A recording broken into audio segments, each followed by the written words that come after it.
Hey guys, అందరూ చాలా days నుంచి అడుగుతున్నారు కదా 7 శనివారాల పూజ ఫుల్ డీటెయిల్గా చూపిమని.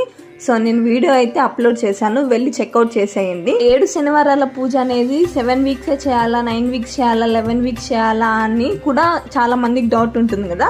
సో నేను అది కూడా ఫుల్ క్లారిటీతో అయితే చెప్పాను. ఈ వీడియోకి అయితే లింక్ ఇచ్చుంటాను, వెళ్ళి వెంటనే చెక్ చేయండి. నేను ఫుల్ డీటెయిల్గా చెప్పాను. అక్కడ చెప్పని విషయం ఏంటంటే పూజ అంతా కంప్లీట్ అయిన తర్వాత ఈ దీపాలను ఏం చేయాలి అనేసి నేనైతే ఇన్ఫామ్ చేయలేదు. సో అది ఏం చేయాలంటే మనము మన ఇంటి దగ్గరకు ఆవుగానే వస్తే ఆవుకైనా ఇవ్వచ్చు, లేకపోతే వాటర్లో కలిపి పచ్చని చెట్టుకైనా పోసేయచ్చు. మీకు ఏ ఫెసిలిటీగా ఉంటే అది చేసేయండి.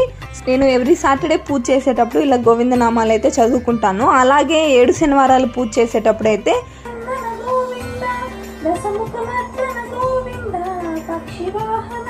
ఇలా ఒక్కొక్క గోవిందనామం చదివేటప్పుడు నేనైతే తులసాకుని స్వామివారి పైన వేస్తూ గోవిందనామాలు అయితే చదవడం కంప్లీట్ చేస్తాను. ఫుల్ ఇన్ఫర్మేషన్ అంతా మీరు వెంటనే వెళ్ళైతే చూసేసేయండి. అంతే మరి ఈ వీడియో మరొక మంచి మినీ వ్లాగ్తో మేము ముందుంటాను. So please do like, share and subscribe. Bye guys.